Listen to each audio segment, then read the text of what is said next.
Labvakar, man mazo draudziņu. Nu re, novērsām tehniskās kļūdas, un šovakar klausīsimies pilnu pasaku.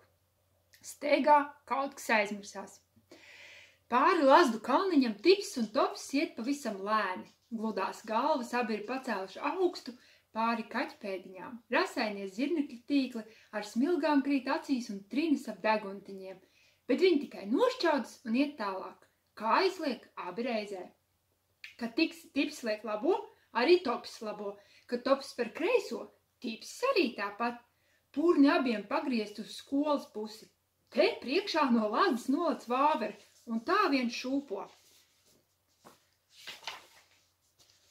Šūpo sirmo asti un mirdzina melnās acis. Bet tīpsis un topsis uz viņu pat neskatās. Nu, lai viņa ir tā vāvere. Nu, lai viņai ir jauns kažoks. Nu, lai te klēkā vien muļķi te pat deguna galā. Tas viss ir nieks, ja tops un tips ir nolēmuši iet uz skolu. Tad nevar klaiņot un skatīties apkārt. Tad jāiet pa taisnāko ceļu un jāklausās, vai skolā jau nezvana.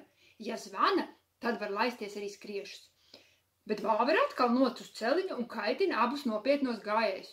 Ew, klausieties, suņi, jūs tak esat nepieklājīgi suņi, neprotat labrītu pateikt. Mums nav laika, mēs ejam uz skolu, atbild tipsis, un tops un abi soļot tālāk. Bet vāvere tīšām kaitina. A, ko jūs tajā skolā darīsiet tādi nepieklājīgi suņi? Ķiv, nemāk labrītu pateikt.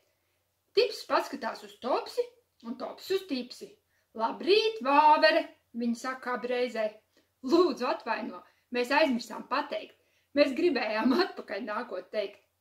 Atpakaļ nākot jau būs jāsaka labdien. Atkal tā vāvere izrādās visgudrākā. Ar labu nakti, mani mazo draudziņi.